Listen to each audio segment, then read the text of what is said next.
So the very latest version of Premiere Pro is CS5.5. We announced it at NAB in April and we shipped it about a month later.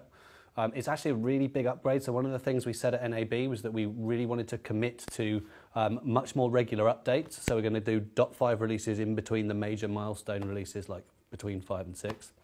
So CS5.5 is a really big upgrade for Premiere Pro. It's got a host of new features, a lot of which are designed to really kind of ease the transition for people who are moving from other NLEs.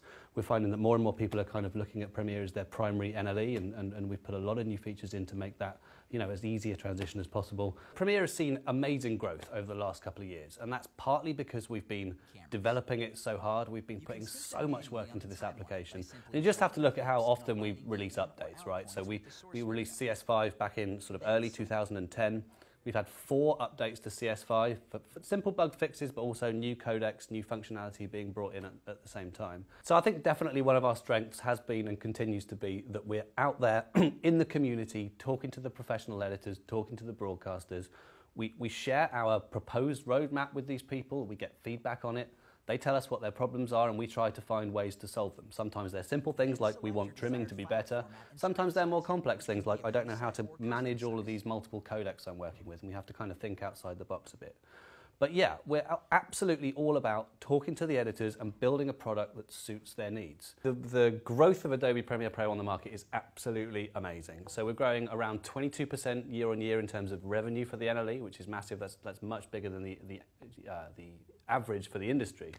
But also if you separate the platforms, because don't forget Premiere Pro is a cross-platform app, right? We're 64-bit on Windows and Mac. If you just look at Mac, we're growing about 45% year on year. One thing I want to make very clear is that we keep our consumer and our professional applications very separate. We believe in the consumer market. It's very, very important to us. We have Premiere Elements, right, which is a really good, inexpensive, powerful tool for people who just want to kind of start on video editing. You can master to DVD, you can send to the web. It's a really, really great production tool for the lower end, but we very much separate the development. We're 100% committed to building this professional non-linear editor.